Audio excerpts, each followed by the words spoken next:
Are we done? Yep. We're just waiting for it to go long. Is that going? Yep, yeah, it did. Are we ready? We're back. We're back. Hello, this is George. And Bonnie. Yeah. This is Adonai Sanctuary Truth Classroom. It's the 18th of June. And we're in Virginia. Yeah, different background. Pardon? Different background. Different background. Mm-hmm. Well, we're at our son Tom's house, Tom and Yvonne. Mm-hmm. And we're going to go over Numbers 2 and a little bit of Numbers 3. We're going to hit some stuff that I've never seen before, and I just caught on to it a few days ago. You ready? And you can. I like those. We like how Numbers 2, 1 and 2 state. Well, read 1 and 2, please. Adonai said to Moses and Aaron, the people of Israel are to set up camp by clans, each man with his own banner and under his clan symbol. They are to camp around the tent of meeting, but at a distance. But at a distance. Camp all around, all the way around, the tabernacle of the testimony.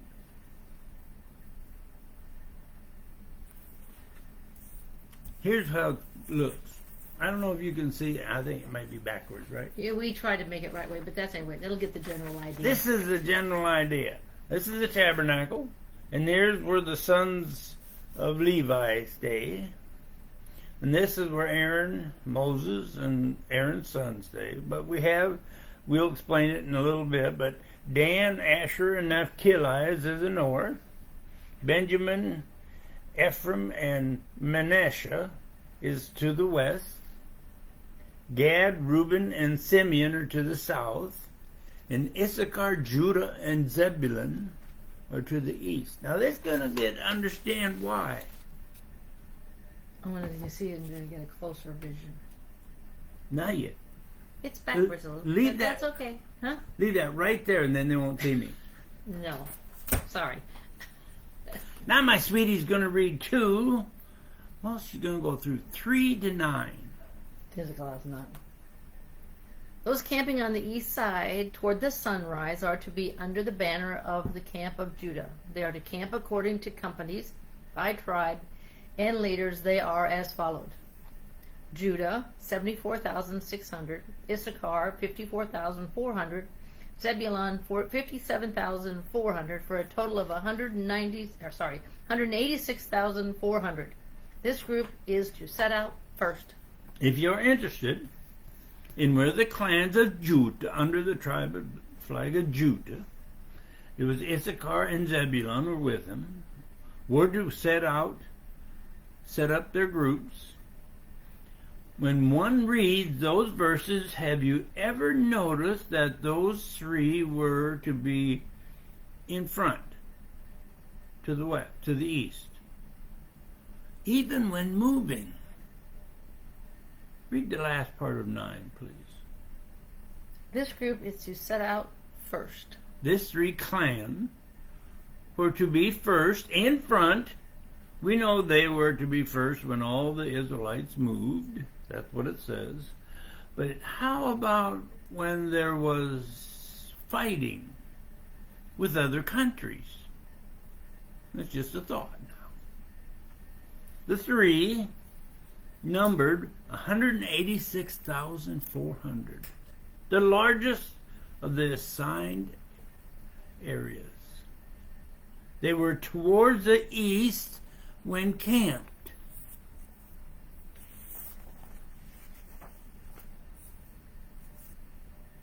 Now my sweetie's going to read 2:10 through 16.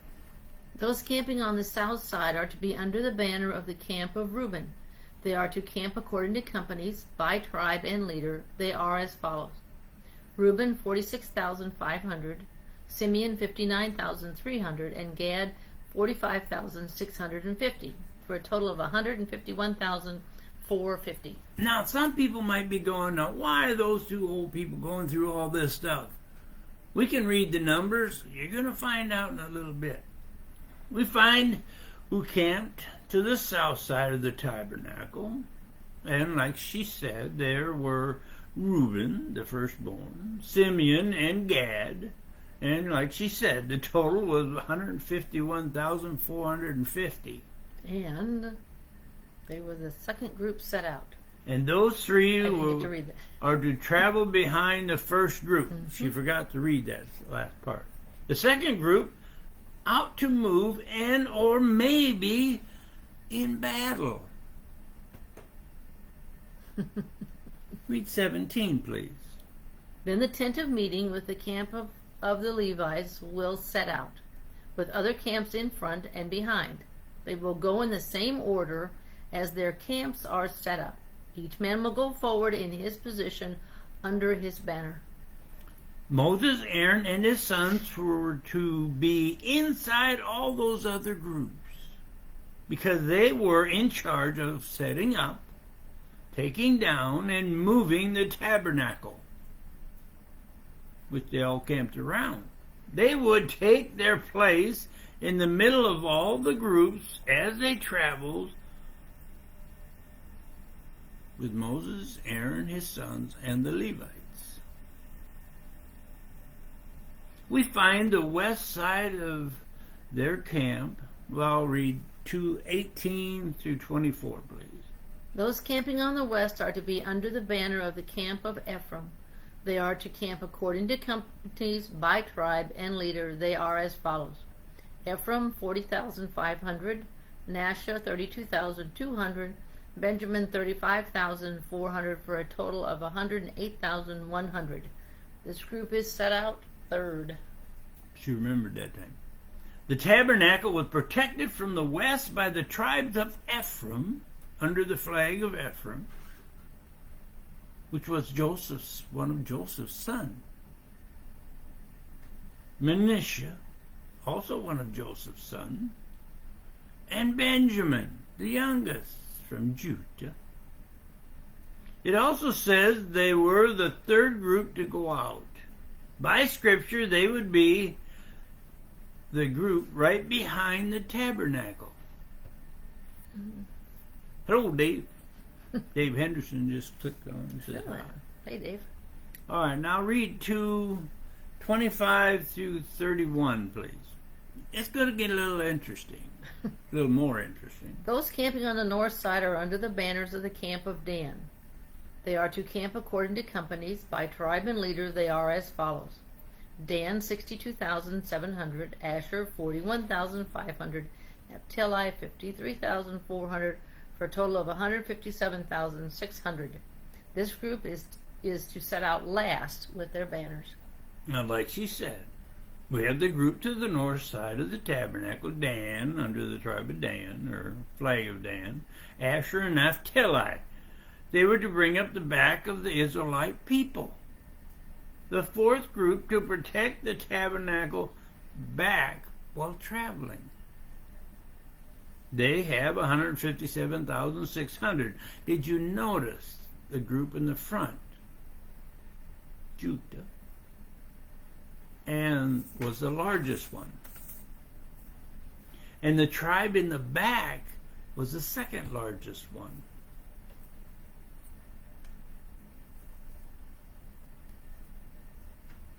Yet when a person studies, well, look at Numbers 1, 45 and 46, please. Numbers 1, 45. Counted the people of Israel by their clans, those 20 years old and older, eligible for military service in Israel. And the grand total was 603,550. The grand total, 603,550, is the same number, same as the total number in Numbers 2:32. They are the total fighting men eligible for the service in the military, right? Mm-hmm. Did you read that yet? 32? No. Oh yeah, you're supposed to read 232. Sorry. These are the ones counted from the people of Israel by clans. The total number recorded in the camps, company by company, was 603,550. And that's what I just said. That more or less goes along with, well, Exodus 12:37. Go to that one, please. The people of Israel traveled from Ramesses to Sukkot, some 600,000 men on foot, not counting children. Now that was the estimate. I mean, it wasn't the specific one at this time. It's 600 and some thousand. Over 600,000. And we have in Numbers the 603,550. The Levites were not to be counted, as we know. Read 234, please. The people of Israel did everything Adonai had ordered Moses. They set up camp under the banners, and they set out each according to his family and clan. They, the people, did what they were supposed to do. They obeyed and set up to travel and to protect the tabernacle. 603,000 men back then. That seems to me like an awful lot of fighting. 600,000? Well, now we're going to get to a point where I would venture to say very few of you have ever really looked at it. Numbers 3. Now, what can we find with such a confusing writing as this? You'll understand what we're saying in a minute. The sons, the names, the sins, the misleading in our day. We have always been told that from Aaron descendants came the Levite priesthood, right? Mm-hmm. That's what I've always heard. Is that what you always heard? Everybody believes that. Is it because we have never really studied or read or studied Scripture before? It becomes so clear that it is hard to miss unless your mind tells you what to believe, because it's easy to understand the way Pharaoh believed. That's the kind of hard statement. Oh, they say the way their preacher, priest, or rabbi, teacher, their church denomination, their religion wants you to see and believe like them.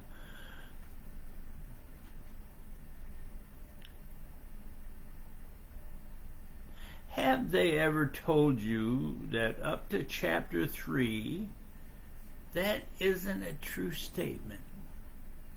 I never knew that before. Yeah, I mean, yeah. Read 3:1-3, please. These are the sons of Aaron and Moses as of the day when Adonai spoke to Moses on Mount Sinai. The names of the sons of Aaron are Nadab, the firstborn, Abihu, Eleazar, and Ithamar. These were the names of the sons of Aaron the Kohen when he anointed and ordained as Kohen. They were to be the priest in the Hebrew nation. Aaron's sons, Nadab, Abihu, Eleazar, and Ithamar. Read 3:4, please. When Nadab and Abihu died in the presence of Adonai, when they offered unauthorized fire before Adonai in the Sinai desert, and they had no children, Eleazar and Ithamar served as Kohen in the presence of Aaron, their father. Did you just say they died because they didn't do what Adonai said? Oh, yep. We read that. This section of Adonai's letter, called Numbers 3, tells the Hebrew world, well, all the world, don't offer any unauthorized anything even fire before Adonai, or this will happen to anyone. Now that's a mouthful if you really stop and think about it. Anyone using an unauthorized before Adonai. Nadab and Abihu were priests, preaching just like some of these preachers, priests, and rabbis today. Yet those two died doing their own thing, such like the so-called religious world today. Let us do what makes us feel good, looks okay, makes people happy. Why follow Adonai? Heck, we don't even have to call his son by his Adonai given name any longer.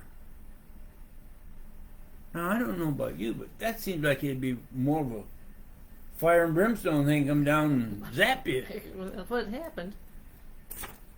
You don't even have to call him by his real name. All those followers of any preaching that when you worship, next page. Sorry about that. Next page.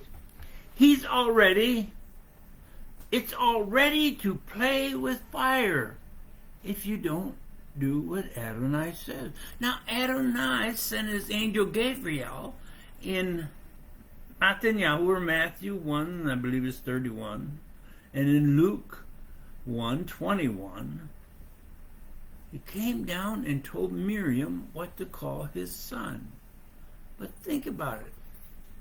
Nadab and Abihu died by putting the falsification of a fire worship. Can you imagine how agitated he might be if you just call his son anything? Kind of an interesting thing to talk about or think about.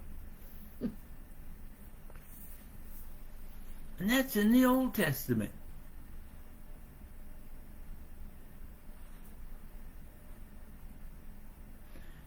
You will get the same as Nadab and Abihu. Ladies and gentlemen, you will get what you deserve when you don't follow Adonai. Just like Nadab and Abihu. And they were priests. Adonai still had Eleazar and Ithamar to serve as priests. The last part of 3:4 states they served with their father Aaron. That's what you read, right? Mm-hmm. Now comes a very interesting part of his letter. Read 3, 5, and 6. Adonai said to Moses, "Summon the tribe of Levi and assign them to Aaron the Kohen so they can help him." What? Wait a minute. Hey, you Moses. You get the tribe of Levi to help your brother Aaron. We have always heard from the teaching of preachers and their teachers that Aaron was a Levite, was a high priest of the Levitical priesthood. Yet according to that writing that my sweetie just read, in Adonai's true meaning, it would seem that neither Moses or Aaron were from the tribe of Levi. That goes against everything that I've ever heard. Mm-hmm. Read that again. Adonai said to Moses, "Summon the tribe of Levi and assign them to Aaron the Kohen so that they can help him." Adonai said to summon the tribe of Levi to do the work for Aaron. All we can say is, at that time in history, it doesn't seem they were summoned to be the priest. We know that if a preacher, priest, or maybe even a rabbi teacher reads this, or listen to this, they are going to disagree. Because that's what they've always preached and taught. And that's what they've been told by some college professor or some preacher somewhere, teacher somewhere. But did you understand what she just read? They were called to help Aaron and the priest to do the work, tear it down, set it up.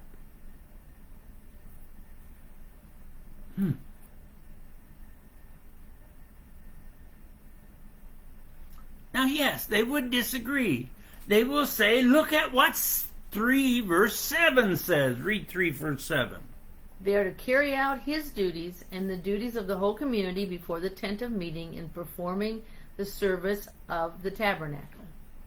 Perform the service of the tabernacle. Right there. It proves us wrong, doesn't it?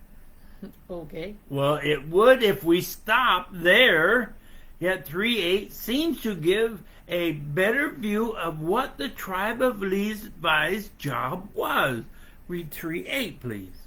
They are to be in charge of all the furnishings of the tent of meeting and to carry out all the duties of the people of Israel connected with the service of the tabernacle. Now, wait a minute. They weren't supposed to preach. They were to take care of the furnishings. Is that what you just read? That's what it said. They're in charge of them. To take care of the furnishings of the tent of meetings and do the work of the tabernacle. Then, well, read 3:9, please. Assign the Levites to Aaron and his sons. Their one responsibility in regard to the people of Israel is to serve him. Wait a minute. That's what it says. Assign the Levites to Aaron and his son, and you just read, their one responsibility is to serve Aaron. That's what it says. Not to be priests.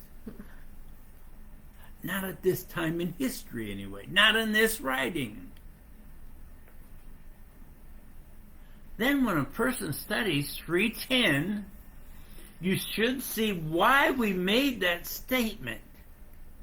Read 3:10, please.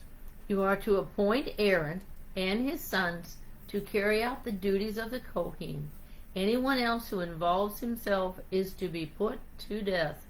Wait a minute.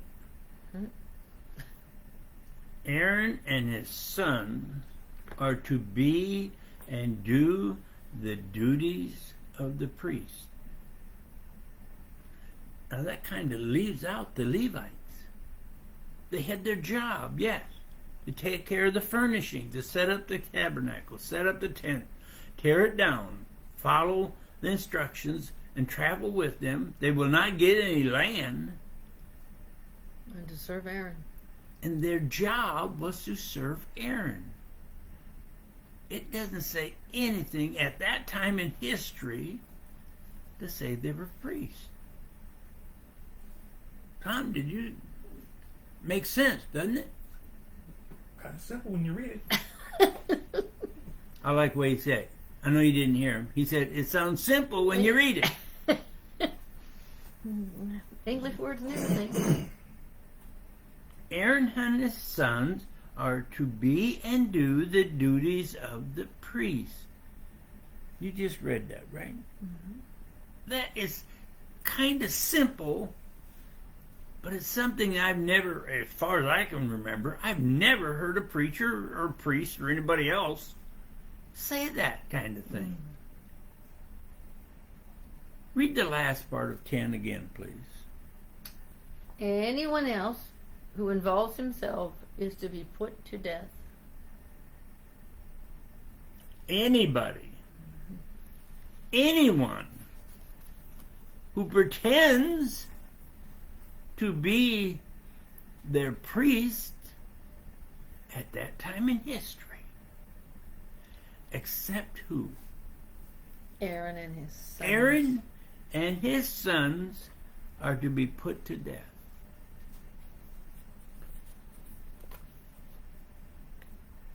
in that time in history, I know I've said that about 3 times, but it's kind of interesting that the more you study, like when we get into Deuteronomy,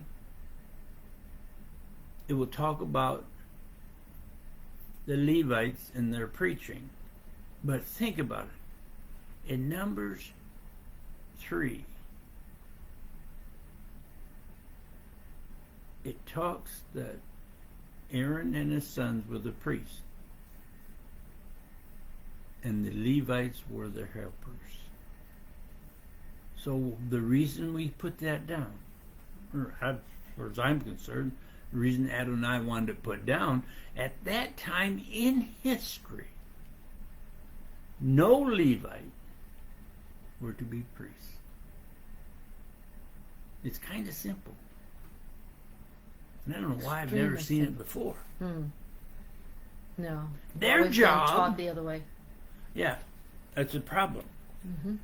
Everybody's taught the other way, and they just believe that the preachers or priests know what they're talking about. Nobody's ever brought it up. Or, think about it. Has anybody ever questioned it? Oh, no. No, my preacher said so. No, my priest says so. No, my rabbi teacher says so. So it must be true. Well, if you study,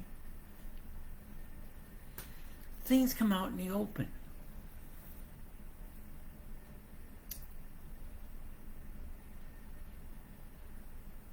Their job, the Levites' job, was to work for Aaron. That's plain and simple. That's what you've read. Mm-hmm. Their one responsibility.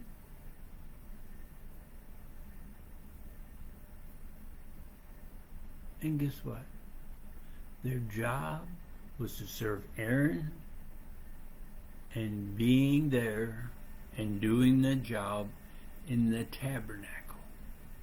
That's what you said. That's what the word said.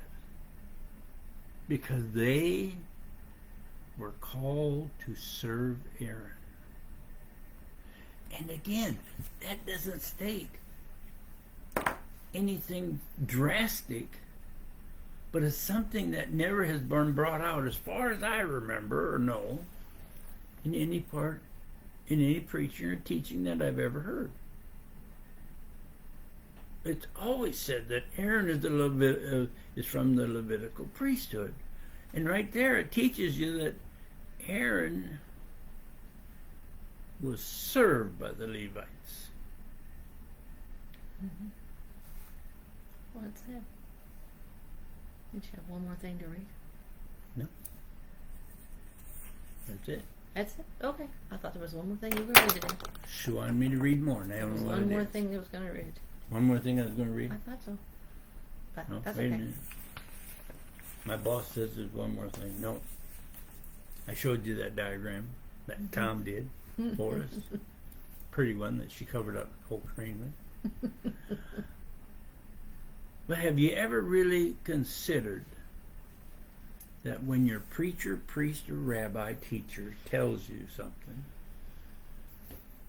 find it in a scripture where they're talking about it and do some studying on to make sure what they're saying has amount of truth that will open your eyes to what Adonai wants you to do or understand. So, that's it for tonight. We're on the road again tomorrow. Oh, by the way, tomorrow's our anniversary. 42? 42 years. Wow. She's put up with me that long. I hope to see you next week. Or if you'll view us later on during the week, keep doing it.